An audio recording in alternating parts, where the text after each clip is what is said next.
નમસ્કાર વિદ્યાર્થી મિત્રો, આજે આપણે અપૂર્ણાંક અને દશાંશ અપૂર્ણાંકના દાખલાઓ જોવાના છે. તો પ્રશ્ન નંબર 1 છે 2/3 વત્તા 1/3 બરાબર કેટલા થાય? તો જ્યારે અપૂર્ણાંકના છેદ સરખા હોય ત્યારે હંમેશા અંશનો સરવાળો થાય.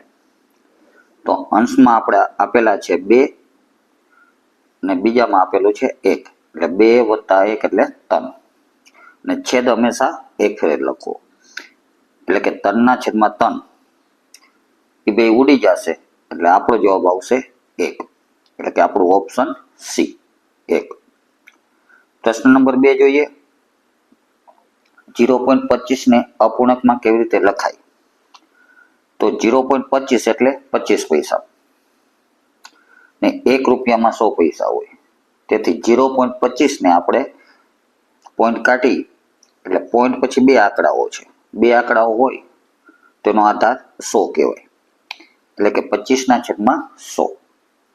અહીંયા આપણે છેદ ઉડાડી તો 25 × 25 ને 25 × 100, એટલે આપણો જવાબ આવશે 1/4, એટલે કે આપણું ઓપ્શન નંબર બી. પ્રશ્ન નંબર 3 જોઈએ.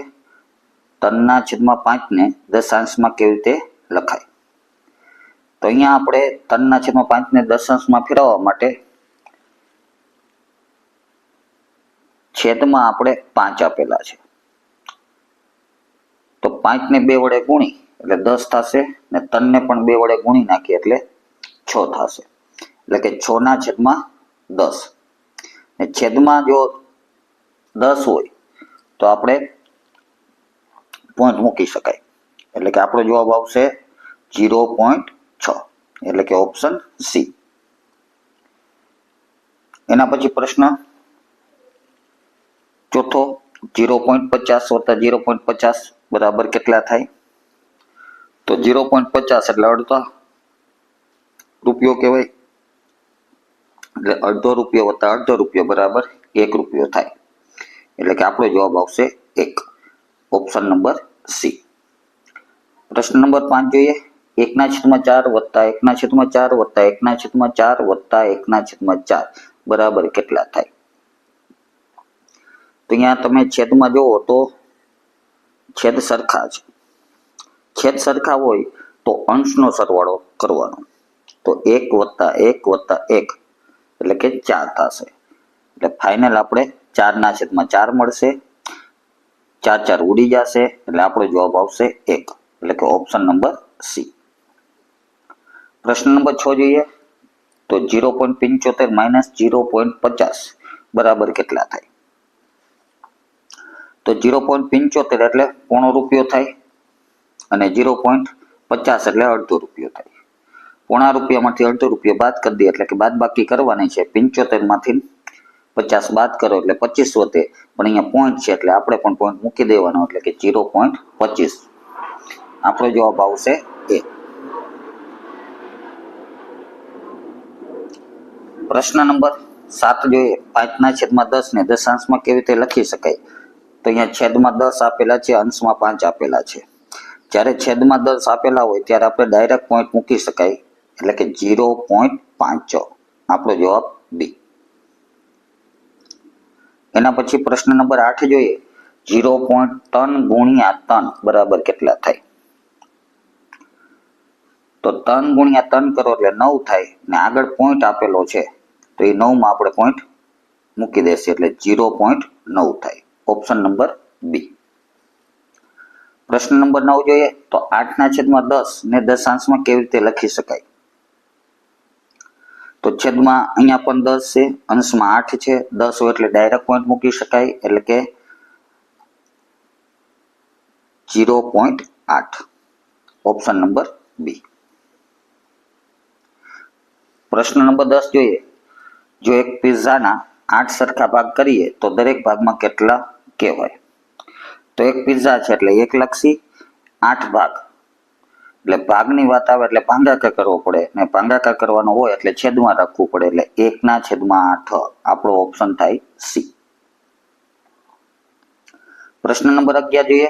0.2 વત્તા 0.2 વત્તા 0.2 વત્તા 0.2 વત્તા 0.2 બરાબર કેટલા થાય?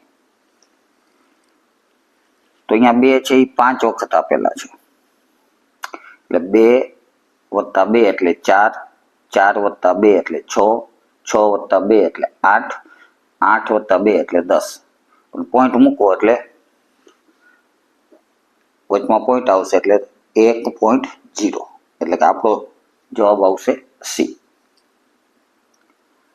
6/10 માંથી કેટલા બાદ કરીએ તો 2/10 જવાબ આવે. એટલે અહીંયા છેદ તો સરખા જ છે એટલે અંશ જોવાનો થાય. 6 માંથી કેટલા બાદ કરીએ તો 2 મળે, તો 6 માંથી આપણે 4 બાદ કરીએ તો 2 મળે, એટલે કે 6/10 માઇનસ 4/10 બરાબર 6 માંથી 4 જશે એટલે 2 ને છેદ હરખા છે એટલે છેદમાં આવશે 10, એટલે 2/10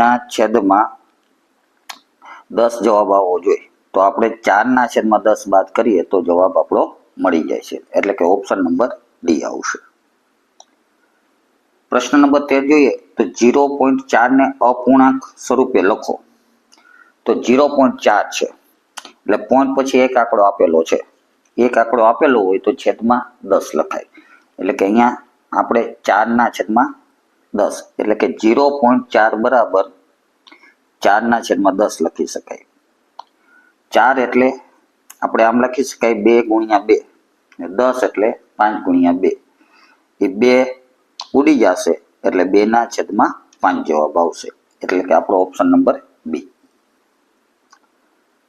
પ્રશ્ન નંબર 14 જોઈએ તો 1.5 ને અપૂર્ણાંક સ્વરૂપે કેવી રીતે લખી શકાય? તો અહીં 1.5 આપેલો છે, પોઈન્ટ પછી એક આંકડો આપેલો છે એટલે છેદમાં 10 લખાય, એટલે કે 15/10, 15 ને આપણે 5 ગુણ્યા 3 સ્વરૂપે લખી શકાય અને 10 ને આપણે 5 ગુણ્યા 2 સ્વરૂપે લખી શકાય. 5 5 ઉડી જશે એટલે 3/2 જવાબ આવશે, એટલે કે આપણો ઓપ્શન બી. 15 નંબરનો પ્રશ્ન જોઈએ તો 2 ને દશાંશ રૂપે કેવી રીતે લખશો જેથી તેની કિંમત બદલાય નહીં?